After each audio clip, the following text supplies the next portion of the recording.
Assalamualaikum to Doctor. Okay, today I want to talk about this report about the assignment which is gender pay gap. My group's name is Lila Nair Sritaran, Siti Nur Shamim binti Ibrahim, Nur Khairunisha binti Rizman, Rahatul Aish binti Muhammad Rati, and also Nur Arisa Ernest binti Zulfikar.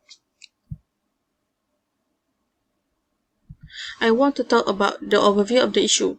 The issue that we overview is about the gender pay gap, which is very important to discuss in this class.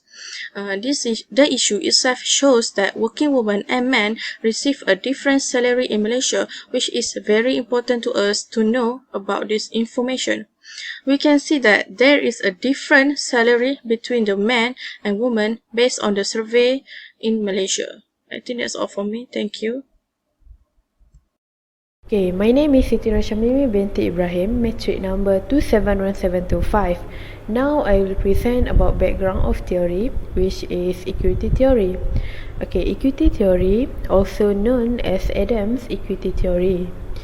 This theory was developed by John S. Adams, who is behavioral psychologist in early 1960. This theory is concerned and measuring the relational satisfaction of employees. Equity theory helps someone to understand how the value have influenced the motivation. Okay, the satisfaction among the employees will make them demotivate to do their work, and it will impact their productivity. Okay, an individual identifies an equity between themselves and they will adjust their work and make the situation fair in their eyes. This equity theory highlights that employee motivation can be only when they perceive their treatment to be fair and justice to others. Assalamualaikum and hello. I will explain the relationship between equity theory and gender pay gap issues.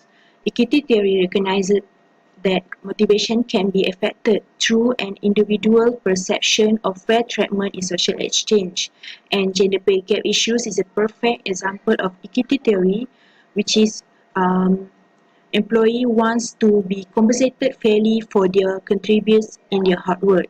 These culture issues have played a strong part in the valuing of employment and have contributed to the pay gap in academic through our history. For example, as you can see, according to the Star News in 2019, the average Malaysian male employee has a median salary of 2,342 ringgit, while women made 2,222 ringgit according to the Statistic Department Salaries and Wages Survey Report Malaysia in 2019. We can see the difference or gap in the median salary each month between these two genders in 2019. This theory asserts that all employees should be treated of an equal footing with their qualification regardless of gender. If female workers are more excellent in their work, then they deserve to be paid on a par with their excellences. Assalamualaikum and hi, my name is Narisa Ernest binti Zulfikar. My metric number is 269646. I will explain about suggestion how to resolve this issue.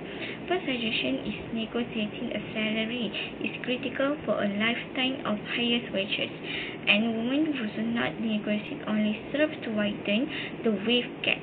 Then, when interview, employees should demonstrate your worth as an employee. Employees need to show that they are in fact capable of doing a variety of jobs, especially when the work is gender-related or male work. Third, fight our right to express what is written in the hurt or dissatisfaction. Only use a social media. We should become a social media activist. Next, claim salary transparency. Salary transparency will allow women working for a specific organization to see how high the pay gap is and create a stronger bargaining strategy. Lastly, policy. The Malaysian government has been working hard to increase women labor participation. This takes time and effort to increase the number of women in position of decision making in the private sector, such as the establishment of 30% school and the introduction in July 2017 of an initiative to disclose the name of Publicity Straits Corporation. A very good morning to Doctor and my fellow friends. My name is Leela Nair, daughter of Sridharan. My metric number is 267564. Now I am going to talk about the conclusion. The gender pay differential is known as the gender wage gap, is the overall disparity in pay between men and women who work. Women cannot be classified based on their gender, as it is unfair for the women who hardly work as men nowadays. Women should be treated fairly as men because women are doing all the work that men are doing nowadays. Employers should consider education rather than gender when paying salaries to their workers, because education is an important tool in everyone's life. Education is very important in a workplace, because if we don't have a knowledge on the work that we are doing, we are unable to do the job correctly.